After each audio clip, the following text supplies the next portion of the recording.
Oyentes de Radio María, un día más, con la gracia del Señor, proseguimos el comentario del Catecismo de nuestra Madre la Iglesia. Estamos hoy en el punto 2355. Se habla en él de otra de las ofensas a la castidad, en concreto la prostitución. Es el tema que hoy tratamos en este contexto del sexto mandamiento en el que estamos inmersos. Un punto, el 2355, que dice así: la prostitución atenta contra la dignidad de la persona que se prostituye, puesto que queda reducida al placer venéreo que se saca de ella. El que paga peca gravemente contra sí mismo, quebranta la castidad a la que lo comprometió su bautismo y mancha su cuerpo, templo del Espíritu Santo. La prostitución constituye una lacra social. Habitualmente afecta a las mujeres, pero también a los hombres, los niños y los adolescentes. En estos dos últimos casos el pecado entraña también un escándalo. Es siempre gravemente pecaminoso dedicarse a la prostitución, pero la miseria, el chantaje y la presión social pueden atenuar la imputabilidad de la falta.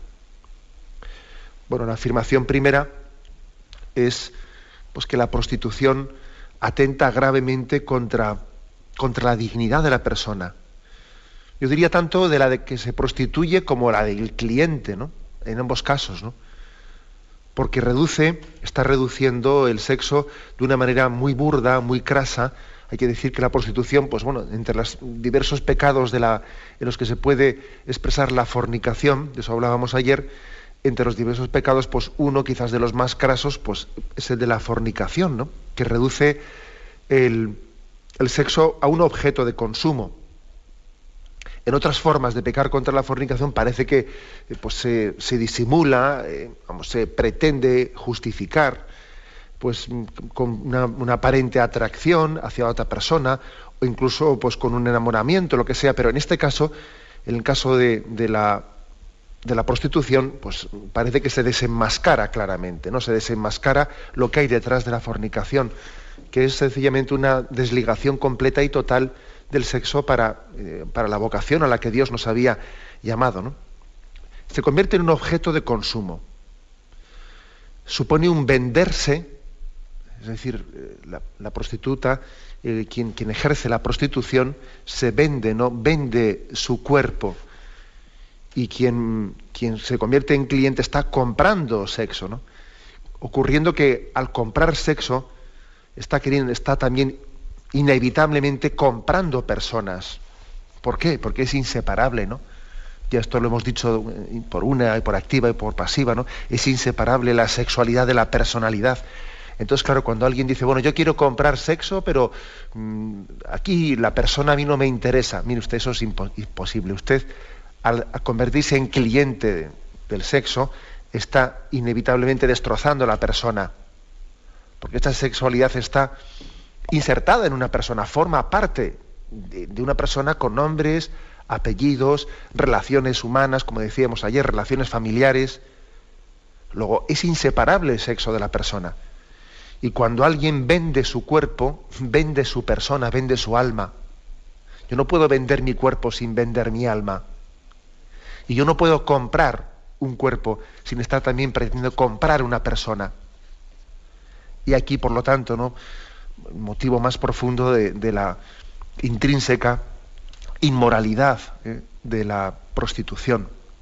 Supone una esclavitud, supone una relación de posesión de las personas, de utilización de las personas, ¿no? Gravísima, claro. Bien, esta es, digamos, es la manera de explicar la prostitución, su inmoralidad desde el punto de vista, pues como veis, un poco de ley natural, y de antropología natural, aunque también es antropología teológica. Pero también este punto del catecismo nos ofrece unos argumentos ya, digamos, no ya de ley natural, sino estrictamente sobrenaturales, porque todos ellos confluyen, ¿eh? O sea, yo creo que tenemos que saber conjugar los argumentos más de dignidad natural, de ley natural, como estos que acabo de utilizar yo ahora mismo, de la esclavitud, del comprar las personas queriendo comprar su cuerpo, etcétera, pero también conjugarlos con los argumentos más estrictamente sobrenaturales, que son principalmente, aquí nos los ofrece este punto del catecismo, en 1 Corintios, capítulo 6, versículo del 15 al 20, ¿no? Ahí dice que el cuerpo no es para la fornicación, sino para el Señor. ¿No sabéis que vuestros cuerpos son miembros de Cristo? ¿Y había de tomar yo los miembros de Cristo para hacerlos miembros de prostituta? De ningún modo. ¿O no sabéis que quien se une a la prostituta se hace un solo cuerpo con ella? Pues está dicho, los dos se harán una sola carne, mas el que se une al Señor se hace un solo espíritu con él. Huid de la fornicación. Todo pecado que comete el hombre queda fuera de su cuerpo, mas el que fornica peca contra su propio cuerpo. ¿O no sabéis que vuestro cuerpo es santuario del Espíritu Santo, que está en vosotros y habéis recibido de Dios y que no os pertenecéis? Habéis sido, pues, comprados. Glorificad, por tanto, a Dios en vuestro cuerpo. Comprado se refiere que hemos sido comprados al precio de la sangre de Cristo. Bueno, hay aquí una serie de argumentos de tipo sobrenatural, no específicamente sobrenatural, que utiliza San Pablo. ¿Cuáles son? Bueno, pues que nuestro cuerpo es para el Señor, y que dice de una manera una cuestión curiosa, ¿no? Dice que nuestros miembros, nuestro cuerpo, es prolongación del cuerpo de Cristo. Sí, el Señor nos pide también nuestras manos para prolongar las suyas, y nos pide nuestros labios para prolongar los suyos. O sea, nuestro cuerpo forma parte del cuerpo místico de Cristo. Aquello que el Señor le dijo a la Madre Teresa de Calcuta, ¿no? en aquella pues locución interior, cuando le estaba pidiendo que fundase las misioneras de la caridad, ¿no? Y el Señor le decía, llévame a los pobres, ¿no? Llévame a los pobres. Es como si le dijese, necesito tus manos, necesito tus pies, necesito todo de ti. Tú eres prolongación del cuerpo de Cristo. Por eso dice aquí que el cuerpo es para el Señor. Bueno, y fijaros qué argumento utiliza San Pablo para decir, ojo, tu cuerpo no te pertenece a ti como si fuese un instrumento para jugar con él. El Señor quiere la disponibilidad de tu cuerpo en su servicio. Frente a esto, ¿qué ocurre? Dice aquí San Pablo, que cuando alguien cae en el pecado de la fornicación, el pecado de la prostitución, lo dice, se hace un solo cuerpo con la prostituta, porque dice Génesis 2:24 que no seréis dos, sino una sola carne. Es decir, el acto sexual no se puede vivir de una manera trivial, como si eso no supusiese nada. No, el acto sexual supone expresar con el cuerpo una comunión, no ser dos, sino uno solo. Entonces, ¿cómo yo me puedo estar haciendo un solo cuerpo con alguien que ni siquiera conozco su nombre, como quien dice? Con el que estoy comprando con un dinero. Es decir, ¿yo cómo puedo hacerme uno, dice San Pablo, con la prostituta? Yo soy uno con Cristo, porque soy prolongación del cuerpo de Cristo. Fijaros qué argumento, ¿no? Qué argumento utiliza San Pablo, claro. Uno dice, bueno, pues este argumento lo entenderá únicamente quien esté pues adentrado, ¿no?, en el camino de seguimiento del Señor. Sí, claro, pero es que tenemos que predicarlo para que se entienda este argumento, para que no suene a música celestial, porque es que es real, ¿eh? O cuando dice aquí San Pablo, ¿o es que no sabéis que vuestro cuerpo es templo del Espíritu Santo? Y que por lo tanto, quien peca contra la pureza está también ahuyentando al Espíritu Santo que inhabita dentro de él. O sea, es decir, los argumentos sobrenaturales tenemos que utilizarlos, ¿no? Mi cuerpo es templo del Espíritu Santo. Dios inhabita dentro de nosotros. Y es un santuario que tenemos que cuidarlo, ¿no? Fijaros cómo cuidamos los sagrarios, porque dentro de ellos habita Jesucristo. Y son siempre de materia noble, ¿no? Pues mira, pues si podemos embellecerlos, les damos un dorado, o son de plata, los limpiamos, porque el sagrario contiene algo muy sagrado, y un sagrario lo cuidamos, ¿no? Bueno, no puede tener telarañas un sagrario. Bueno, pues apliquemos el ejemplo a nuestro cuerpo. Nuestro cuerpo es sagrario del Espíritu Santo. Luego, el argumento que utiliza aquí San Pablo para vivir la pureza es este: cuida la pureza, porque eres templo del Espíritu Santo. Luego, la fornicación, y de una manera muy especial, este pecado de prostitución, está ahuyentando la presencia de Dios dentro de nosotros. Como veis aquí, una y otra vez se está insistiendo en que lo corporal está íntimamente ligado a lo espiritual. Frente a esta concepción dualista, ¿no? Dualista, en la que, bueno, pues una cosa es lo que yo hago con mi cuerpo, pero y otra cosa distinta es lo que yo hago con mi vida, ¿no? Como si el cuerpo fuese un chicle que yo estoy mascando y luego lo tiro. Esa es una visión totalmente despreciativa de la corporalidad. La corporalidad forma parte de mí. Soy yo. O sea, no es algo que yo tengo, es que soy yo, que es distinto, ¿no? No es un chicle que se usa y se tira. Bueno, pues por eso, integrando esos dos aspectos, aquí se hace este argumento, ¿no? El argumento de la santidad de la corporalidad. De la corporalidad es una. Por eso dice, como un argumento más, que los demás pecados pueden permanecer fuera del cuerpo, pero dice que el que fornica, dice el versículo 18, huid de la fornicación. Todo pecado que comete el hombre queda fuera de su cuerpo, mas el que fornica peca contra su propio cuerpo.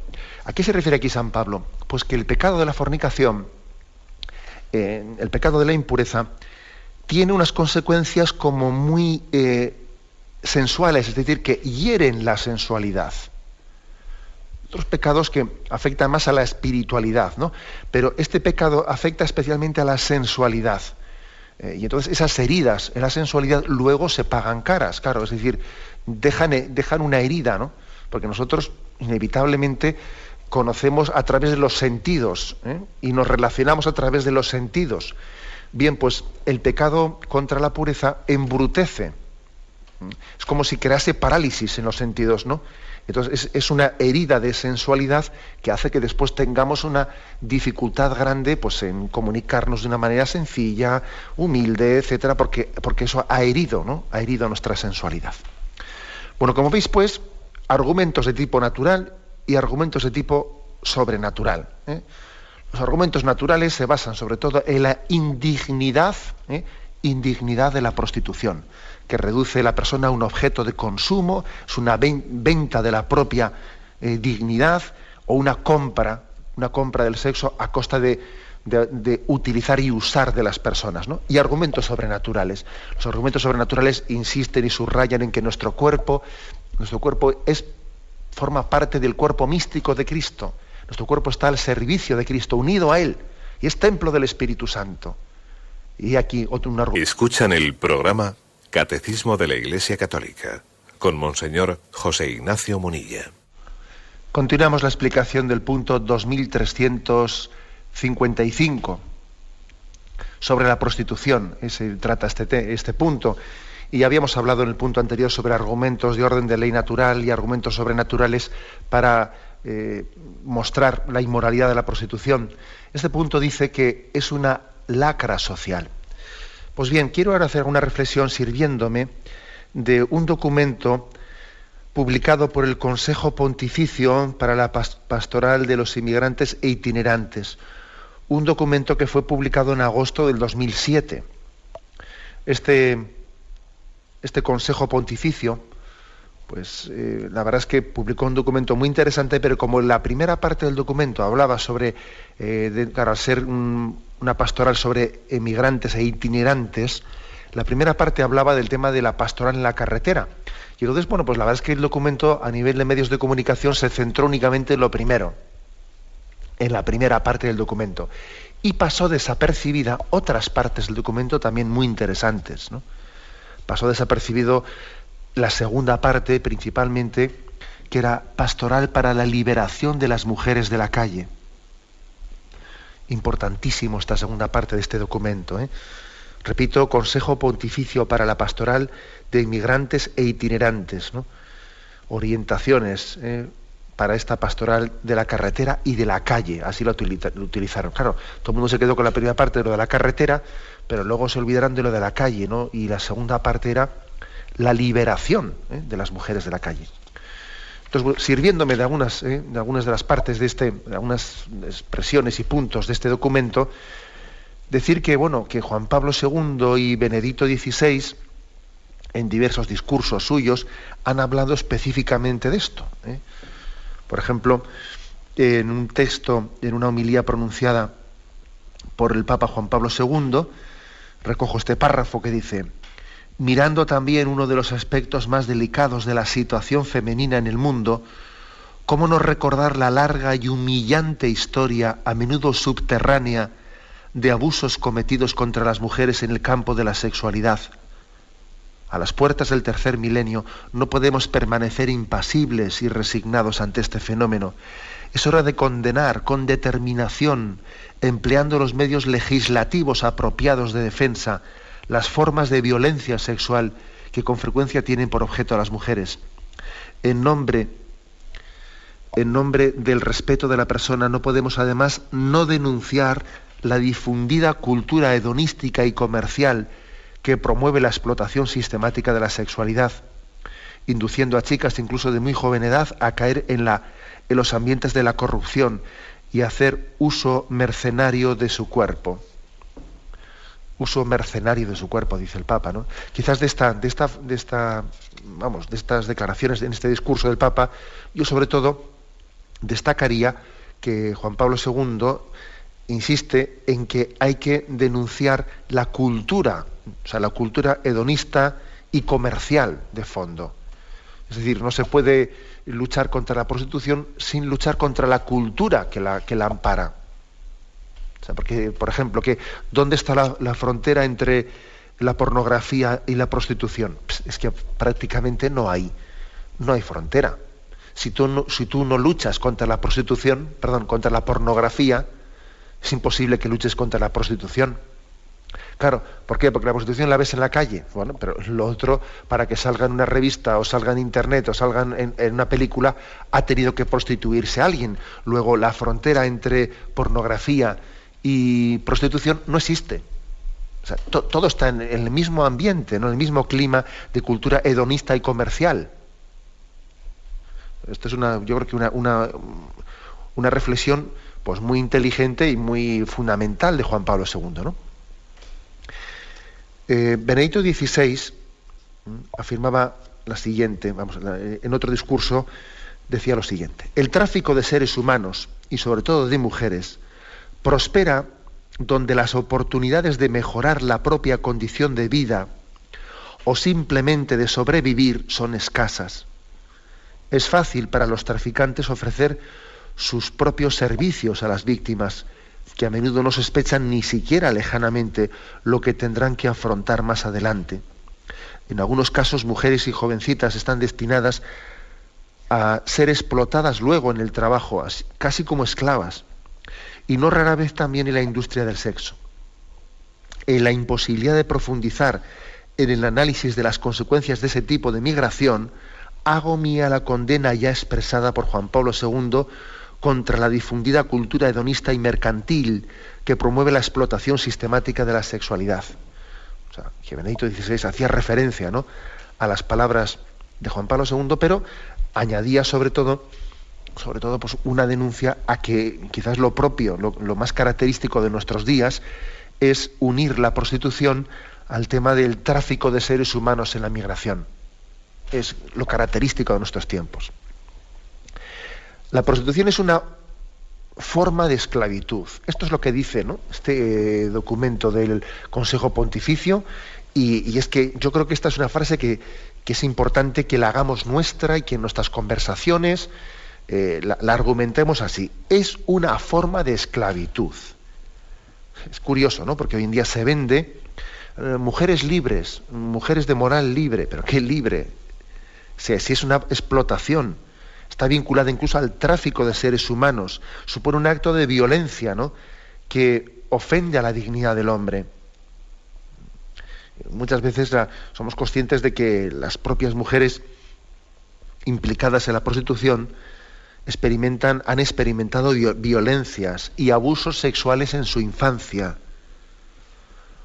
Bueno, o sencillamente se han metido en la prostitución con la esperanza de tener un respaldo económico mínimo para poder subsistir y para poder vivir, o para responder a deudas, o para pagar billetes con los cuales han llegado hasta Europa. Y bueno, porque es que aquí más o menos en España, en este momento, el tanto por ciento de prostitución extranjera pues puede estar en 80-90%. O sea que hablar en este contexto, ¿no?, de mujeres libres o mujeres de moral libre, ¿no?, es que es absurdo. La prostitución es una esclavitud. Es una esclavitud. Y los clientes de la prostitución son negreros. Es que creo que esto tenemos que tener la fuerza, ¿no?, para explicarlo. Bueno, también negreros quizás especialmente habría que darles ese nombre a los prosenetas, o a aquellos que están comprando mujeres y trayéndolas a Europa a cambio de introducirlas en ese comercio sexual. Los inmigrantes tienen una gran vulnerabilidad. Todos somos, porque claro, traen personas endeudadas y entonces son muy vulnerables para ser manipuladas, ¿no? Y entonces este documento pontificio llama a tener una respuesta pastoral eficaz, que supone que tenemos que ser muy conscientes. Para combatir el mal hay que conocer los factores, ¿no?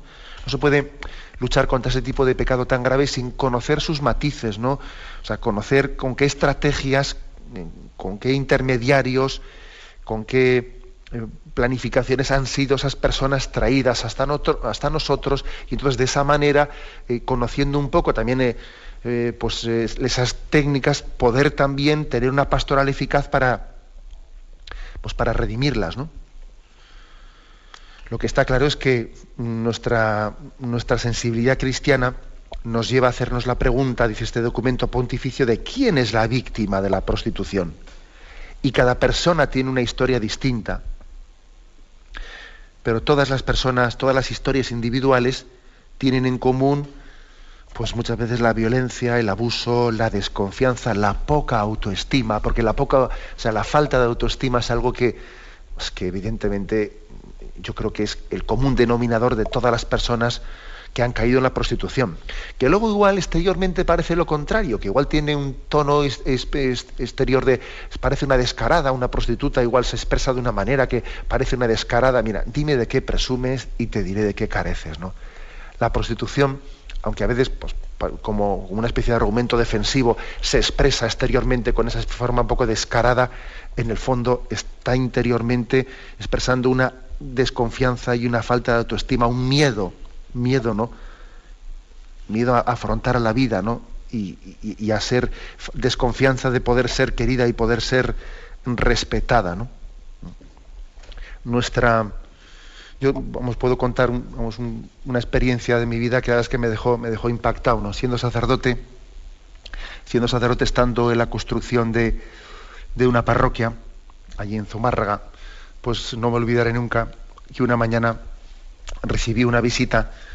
Paró un taxis junto a la parroquia en construcción y bajó una chica y es usted el párroco, que están aquí haciendo una parroquia, y me dio un sobre con bastante dinero y me explicó que era prostituta y que ese dinero pues le quemaba en sus manos porque se lo habían dado por una especie de, entre comillas, ¿no?, servicio pues especialmente sórdido, iniciando a unos niños, y que su conciencia ya no podía admitir ese dinero que le estaba quemando en las manos y quería entregarlo y quería tal.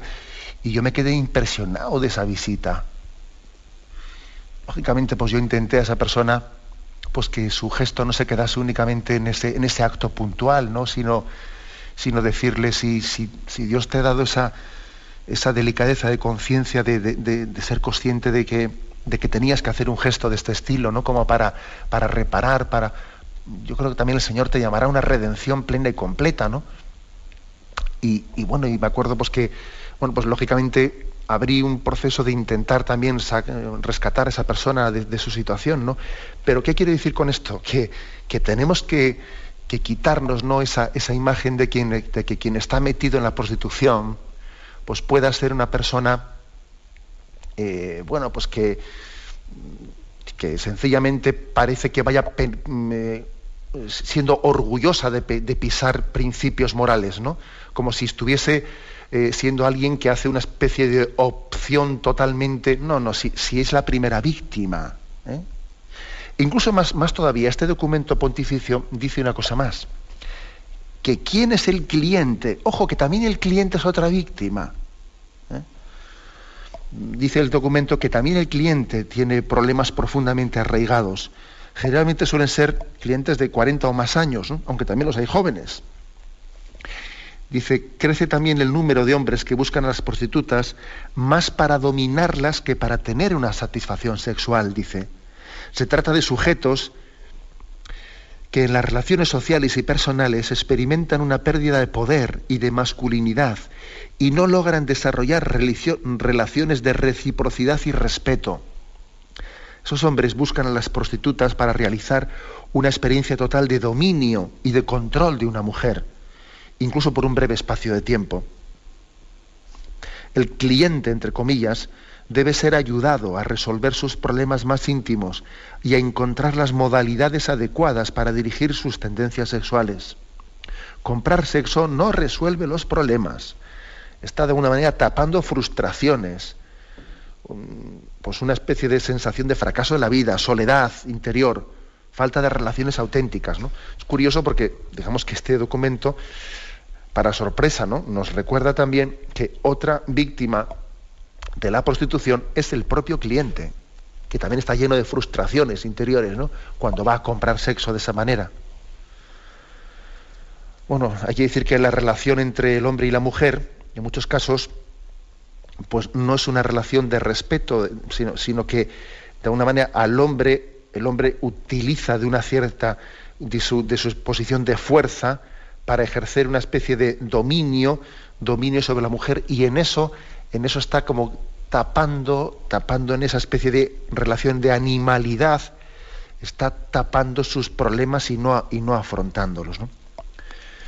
Y también dice el documento algo que es impresionante, dice: es particularmente triste constatar la participación de las mujeres en la opresión y la violencia perpetrada contra otras mujeres en las redes criminales vinculadas a la prostitución, porque fíjate, a veces acabamos siendo cómplices de eso, de lo que hemos sido víctimas. Pues también hay mujeres que resulta que se meten y acaban siendo cómplices de la red de proxenetas para ellas también dominar a otras mujeres, ¿no?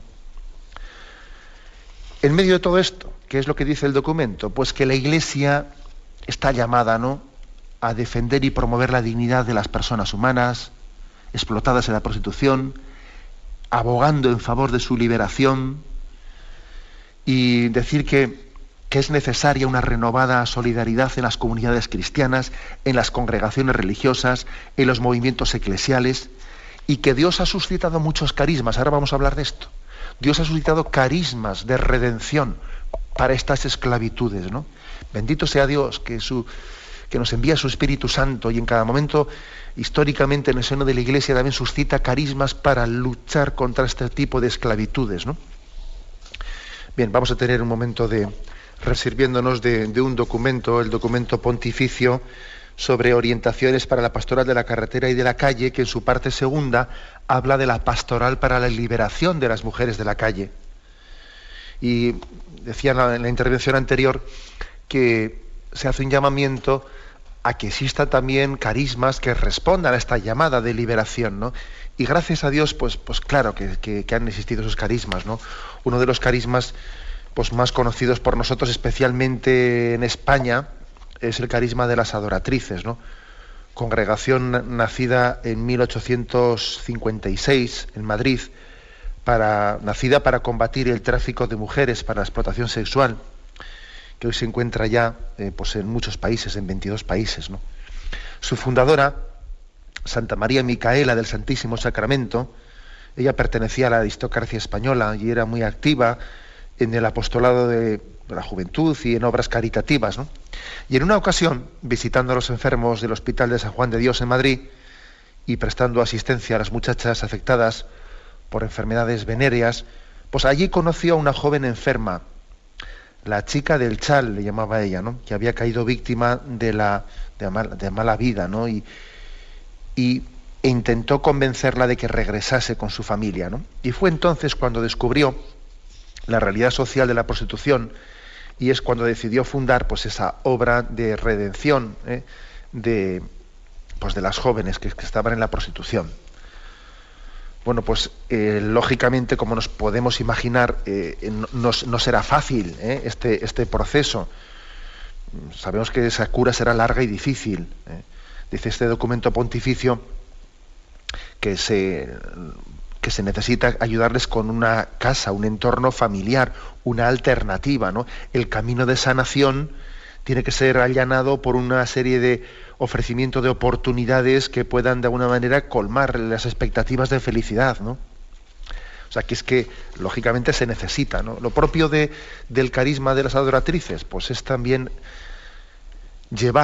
extraer de la adoración eucarística, eso se llaman adoratrices, ¿no? Extraer de la adoración eucarística, pues esa fuente de amor para la liberación de la mujer, y llevar también a la mujer herida por la prostitución, llevarla a la adoración de Cristo, porque cuando alguien adora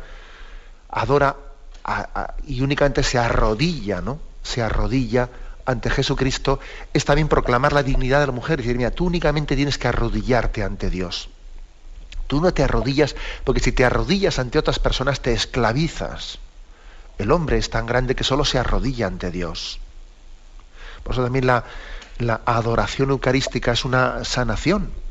Es una sanación, ¿no? Bueno, pues esto que es muy, muy importante, también quizás en España especialmente ese ha sido el carisma, pero también hay otros carismas. Por ejemplo, el carisma de la comunidad Juan XXIII, Comunidad Papa Juan XXIII, fue otro carisma fundado en 1968 por un sacerdote de la diócesis de Rímini de Italia, don Oreste Benzi, un sacerdote que fue muy querido por Juan Pablo II, y bueno, falleció en el año 2007, pues está todavía recientemente fallecido, pero este hombre pues fue también un torrente, ¿no? Un torrente pues de suscitar un carisma que se extendió por todo el mundo, y que el Papa se dirigió muchas veces a él, y es más, tuvo la santa audacia, el atrevimiento en el año 2000, en el jubileo del año 2000, de hacer un día especial de jubileo ante el Papa, al que estaban convocadas las exprostitutas liberadas. Y hay que decir, esto mucha gente no lo conoce, pero yo a veces digo, la Iglesia Católica ya es atrevida, anda que tenemos atrevimientos, porque eso de organizar un jubileo para las exprostitutas liberadas, madre mía, eso no sale en los noticiarios, ¿no? A diferencia de algún escándalo que sale por ahí y venga, que te lo están, dale que te pego, ¿no? No, estas cosas no salen en los noticiarios, pero yo recuerdo que cuando vi aquello dije que es tremendo a dónde llega la audacia del Espíritu Santo, a atreverse a hacer eso, ¿no? A no asustarse de llevar el Evangelio de Cristo a cualquier lugar, ¿no? Porque uno pensaría, bueno, ¿cómo predicas tú a unas prostitutas? ¿Cómo predicas? Necesitan de Jesucristo más que nadie, pero más que nadie, vamos, ¿no? Bueno, y una reflexión más, porque también este documento, aunque sea de pasada, que no es que lo aborde así, digamos, pero de pasada, se atreve a hacer una afirmación que es la siguiente, ¿no? Una medida eficaz con miras a un cambio cultural respecto al comercio sexual podría ser la de asociar el Código Penal a la condena social. Vamos a ver, es decir, que este documento pontificio se atreve a decir que para luchar contra la lacra y la esclavitud hay que perseguir también legalmente la prostitución. Existen por ahí teorías de que, bueno, es que la prostitución conviene legalizarla porque, mira, al fin y al cabo es un mal menor, ¿no? Tenerla legalizada, así la puedes tener controlada. Si la tienes legalizada, así por lo menos conseguirás que haya una especie de pequeño control sanitario y que no esté desparramada por las calles, y que así se eviten tráficos de seres humanos, y que puedas tener por lo menos la seguridad social y una serie de derechos cubiertos de los clientes, de los trabajadores, y pun, ¿no? Esa serie de, bueno, argumentos todos ellos que uno los escucha y dice, hombre, en teoría todos esos argumentos parecen bastante lógicos, ¿no? Pero es que luego viene la cruda realidad. Y la cruda realidad no es esa. O sea, para empezar, vamos a los casos concretos, como por ejemplo Holanda, con la prostitución legalizada desde el año 2000, o Australia, donde también hay un famoso estado, el estado de Victoria, donde también está pues, desde 1984, ni más ni menos, ¿no?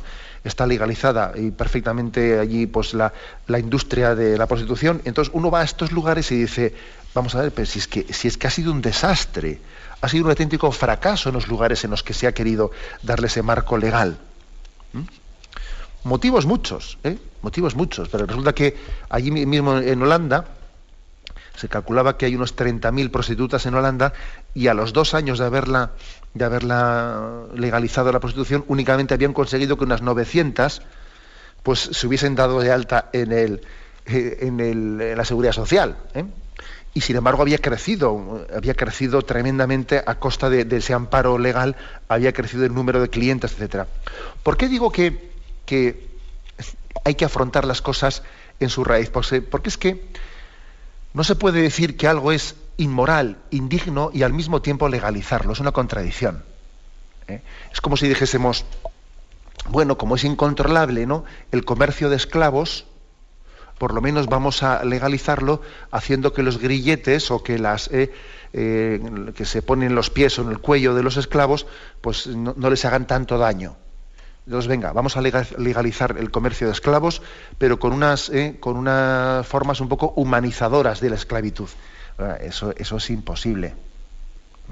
Y luego, además, pretender que este tipo de gente, ¿no?, me refiero a los proxenetas, los que están de alguna manera llevando adelante el comercio de la prostitución, pretender que sean honestos, pagando impuestos, etcétera, etcétera, eso es ridículo. Pedir a ese tipo de personas honestidad en una regulación económica laboral es pedir peras al olmo. Es como pedirle a un asesino que no robe. Oiga, un asesino, para él robar es lo de menos ya, porque ha hecho lo más gordo.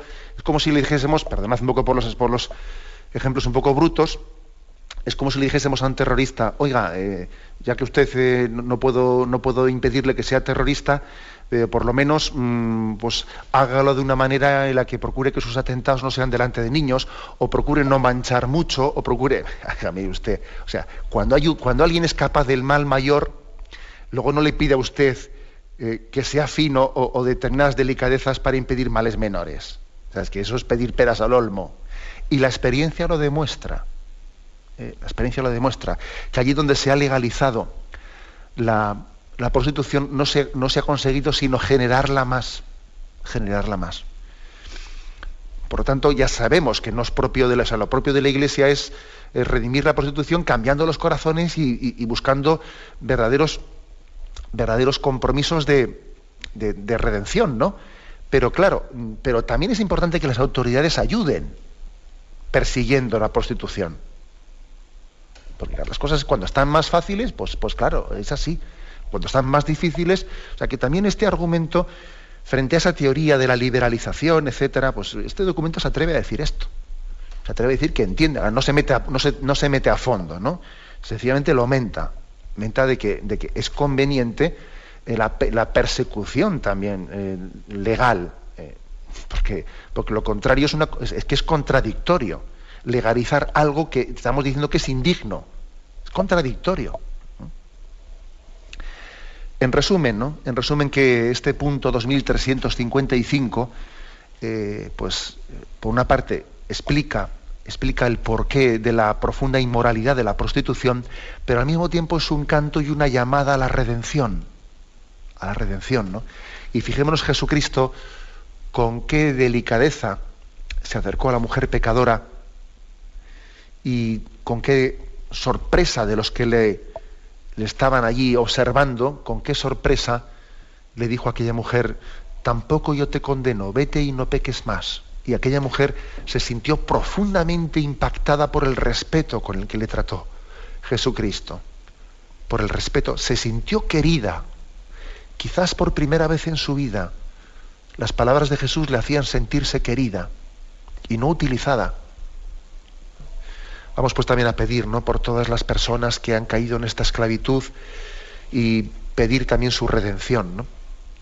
Y colaborar con ella, lógicamente, en la medida de nuestras posibilidades. Lo dejamos aquí y damos paso ahora a la intervención de los oyentes. Podéis llamar para formular vuestras preguntas al teléfono 917-107-700. 917-107-700.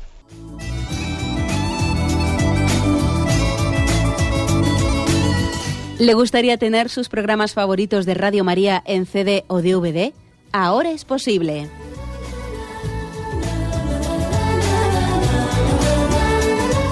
Le sugerimos que primero se informe en qué formato de audio lo puede escuchar en su equipo, DVD o CD, teniendo en cuenta que no todos los lectores de CD pueden reproducir el formato digital MP3 en el que enviamos nuestros programas.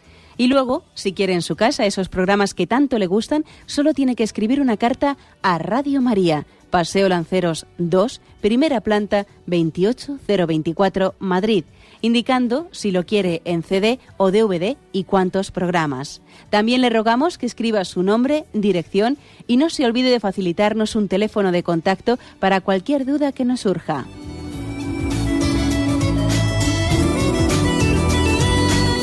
Radio María, más cerca de usted.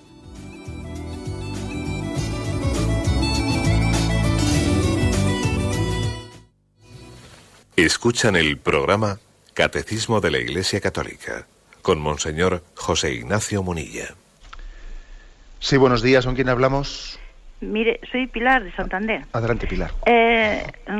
Resulta que yo hace mucho tiempo que estoy oyendo que existen los movimientos feministas y un día me pregunté, bueno, pues voy a escribirlas a ver si pueden ellas trabajar sobre esto de la prostitución, a ver si pueden hacer algo, por si se supone que son feministas, son personas que protegen a la mujer. Y no me contestaron, no sé por qué, cómo funciona eso. Si me hace usted el favor de explicar un poco de qué van estos feministas que pueden ayudar a estas mujeres. Me gustaría que ellas fueran las que protejan a la mujer y quitaran del todo a la prostitución. ¿No le parece a usted?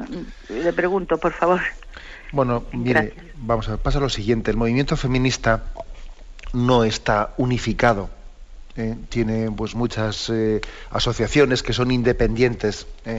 Y entonces yo, por lo que conozco y por lo que este mismo documento pontificio al que me he referido, ¿no?, pues también hace referencia, el movimiento feminista tiene asociaciones que son profundamente contrarias a la prostitución porque entienden que es una esclavitud de la mujer y entienden que es totalmente denigrante para la mujer la prostitución. Y también en el movimiento feminista pues hay asociaciones que promueven la legalización de la prostitución para que la mujer por lo menos tenga una dignidad laboral y cosas por el estilo, ¿no? Entonces también no sé dónde mandaría usted su carta, pero vamos, que por otra parte habrá de todo, pero entre el movimiento feminista, cultural feminista, pues existen también muchas asociaciones bastante radicales en las que no se caracterizan especialmente pues por comprender la antropología cristiana y por comprender el valor de la pureza, sino que a veces hay bastantes de estas asociaciones del movimiento feminista que son deudoras, o sea, han asumido de una manera acrítica pues ese principio de liberación del sexo libre, etcétera, etcétera, lo cual es que ese principio del sexo libre se vuelve contra la mujer totalmente, ¿no? Es un error que el feminismo haga esa bandera, porque en el fondo es antifeminista, ¿eh? Yo creo que en el fondo el principio, el valor de la castidad, el valor de la pureza es yo diría, la fuente del respeto a la mujer. Así de claro, ¿eh? Yo sé que habrá pocos movimientos feministas que asuman lo que acabo de decir, pero es que esto es así. No hay nada que garantice más el respeto a la dignidad de la mujer que estimar el valor de la pureza y de la castidad. Para que la mujer no sea usada, ¿eh?, como un objeto. Eso es lo que le garantiza su dignidad, ¿no? El respeto de la castidad y de la pureza. Adelante, vamos a pasar un siguiente oyente. Buenos días. Buenos días, soy la muchachita de Jerez, la muchachita ciega. Adelante, María Reyes. Adelante, María Reyes. Mire, ¿se acuerda que yo hace tiempo también le comenté que yo, por mi tema de los cupones, yo tenía que dejar la venta porque tenía acoso sexual de los clientes? Sí, ya recuerdo, sí. pues he tenido que dejar al final la venta, porque es que yo lo que digo, que la ONCE debería de preocuparse más por las mujeres, por la seguridad de las mujeres que venden los cupones, porque están muy expuestas. Y yo hace 2 veranos, pues tuve un caso cuando yo vendía en un lugar que vendí cupones a 2 hombres, y ahora yo escuché cuando se marchaban que uno de ellos le decía al otro, anda que bien sería esta para prostitución. Y entonces yo cogí el móvil, llamé a la policía porque yo me asusté muchísimo, y eso es que es un peligro, porque es que somos mujeres que por desgracia, por suerte, estamos agraciadas con el físico, o sea, con belleza física. Y yo creo que eso más que una cosa buena es una desgracia. Y la ONCE debería de hacer mucho hincapié, porque es que las mujeres ciegas estamos expuestas, es que es un peligro. Yo he tenido que dejar la venta y ahora el tribunal médico pues me está tramitando la invalidez, porque es que es un peligro. Yo estoy psicológicamente... ¿Sabe cómo le digo, no? De acuerdo, muchas gracias por su testimonio. Y además yo me imagino, por supuesto que yo creo que en ese tipo de minusvalía, como es la ceguera, pues todavía hay que tener un cuidado superior, porque ese miedo que usted expresa es totalmente también explicable, ¿no? Explicable. El hecho de tener una invidencia, vamos, nos cuesta imaginarnos, ¿no?, a los demás, pero lógicamente este mundo tan egoísta, ¿no?, y tan cruel del que estamos rodeados y circundados, pues yo me imagino que desde una invidencia todavía se percibirá de una manera mucho más cruel, ¿no? Ese tipo de comentarios agresivos, etcétera, que a veces se realizan, ¿no? Ahora a mí me parece terrorífico pues que todavía seamos tan insensibles de acercarnos a una mujer invidente, aprovechando su invidencia todavía para hacer comentarios. Bueno, eso todavía es una muestra de hasta dónde se nos puede endurecer el corazón, ni más ni menos, ¿no? Bueno, damos paso a un siguiente oyente. Buenos días.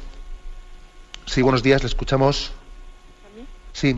Ay, mire, padre. Adelante. Yo la pregunta que le voy a hacer es basada en el tema de ayer, que llamé creyendo que se podía hacer la pregunta y fue grabado. Bueno, como no lo apunté, no sé si me voy a saber explicar bien, pero le digo, las palabras del Evangelio que dice en el cielo, que dice Jesucristo, el cielo y la tierra pasarán, pero mis palabras no pasarán.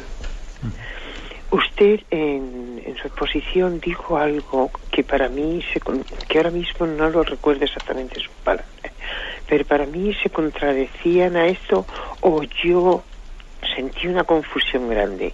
Yo quisiera preguntarle, cuando venga la parusía, ¿el cielo y la tierra desaparecerán? No desaparecerá, el cielo desaparecerá, o el cielo no existe. Yo entendí como una cosa, que el cielo no existe como tal lugar. Vamos a ver si le respondo. Vamos a ver, usted tiene en la Sagrada Escritura, hay textos que hay que hacerlos complementarios, no contraponerlos. Igualmente existe el texto ese de que cielo y tierra pasarán, pero también existe el texto que habla de habrá un cielo nuevo y una tierra nueva. Entonces, es decir, se refiere a que en la parusía, el mundo nuevo, el mundo en el que Cristo ya se ha hecho presente entre nosotros, ha venido en gloria a juzgar a vivos y muertos, este mundo tendrá también continuidad, ¿eh? Se habla de los cielos nuevos y la tierra nueva. Ahora, es un mundo que no tiene, pues de alguna manera, las carencias que tiene este mundo, y por lo tanto se habla de un mundo nuevo, y en ese sentido dice, este cielo y tierra, esta tierra pasará, pero habrá una tierra nueva, ¿no? O sea, hay por lo tanto, una continuidad, pero una discontinuidad, ¿eh? Algo así como en el mismo cuerpo resucitado de Jesucristo, es el mismo cuerpo de antes, pero es un cuerpo glorificado. Bueno, pues echando mano de ese ejemplo del cuerpo de Cristo, que es el mismo de antes de resucitar, pero que es un cuerpo espiritualizado y que por lo tanto ya que es capaz de traspasar las paredes, etcétera, ¿no? Que es un cuerpo espiritualizado. Si nos sirve, cojamos ese ejemplo para entender que también la creación será espiritualizada, ¿no? Y esa creación espiritualizada es la que tendrá esa pervivencia eterna en la vida eterna, ¿eh? Más o menos, aunque si les sirve esa explicación, pues quédese con ella. Adelante, damos paso a un último oyente. Buenos días. Hola, buenos días. Buenos días, sí, le escuchamos. Padre, mire, le doy las gracias porque creo que me ha dado respuesta a una decisión que tomé hace unos meses referente a mi cuerpo. O sea, que no sé por qué, pero me hice voy a donar el hígado a un cuñado mío. Entonces, oyéndole hoy de las palabras de San Pablo, pues como nuestro cuerpo es una prolongación del cuerpo de Cristo, pues quizás oyendo el mensaje por Radio María me hizo tomar esa decisión. Y solo le pido a Dios que le dé fuerzas. Que le dé fuerzas y le ayude, sí, Señor. Y vamos a rezar por ello, y le felicitamos en esa decisión. Es impresionante ver cómo cuando predicamos un texto de la palabra de Dios, ese texto de la palabra cae en cada persona en una tierra diferente, ¿no? Y obtiene un eco distinto según la persona en la que ha caído. Y claro, cuando nosotros hemos hablado de este texto de 1 Corintios 6, versículo 15 al 20, ¿no? Que hemos leído de que nuestro cuerpo no nos pertenece, sino que es prolongación del cuerpo de Cristo. Claro, pues nosotros estábamos hablando aquí de la pureza, pero usted también lo ha interpretado bajo esa situación concreta en la que se encuentra su vida, ¿no? Pues es una buena aplicación. Es una buena aplicación. Dios le da el don de donar su hígado o parte de su hígado, pues a ese conocido familiar suyo. Le encomendamos en esa operación para que tenga fruto y tenga éxito, ¿no? Y usted vívala también como desde esa profunda espiritualidad, desde esa profunda espiritualidad de que no nos pertenecemos, de que Dios le ha dado unos dones a usted y que está llamado a poner, ¿no? Pues a servicio de los demás. La bendición de Dios Todopoderoso, Padre, Hijo y Espíritu Santo, descienda sobre vosotros. Alabado sea Jesucristo.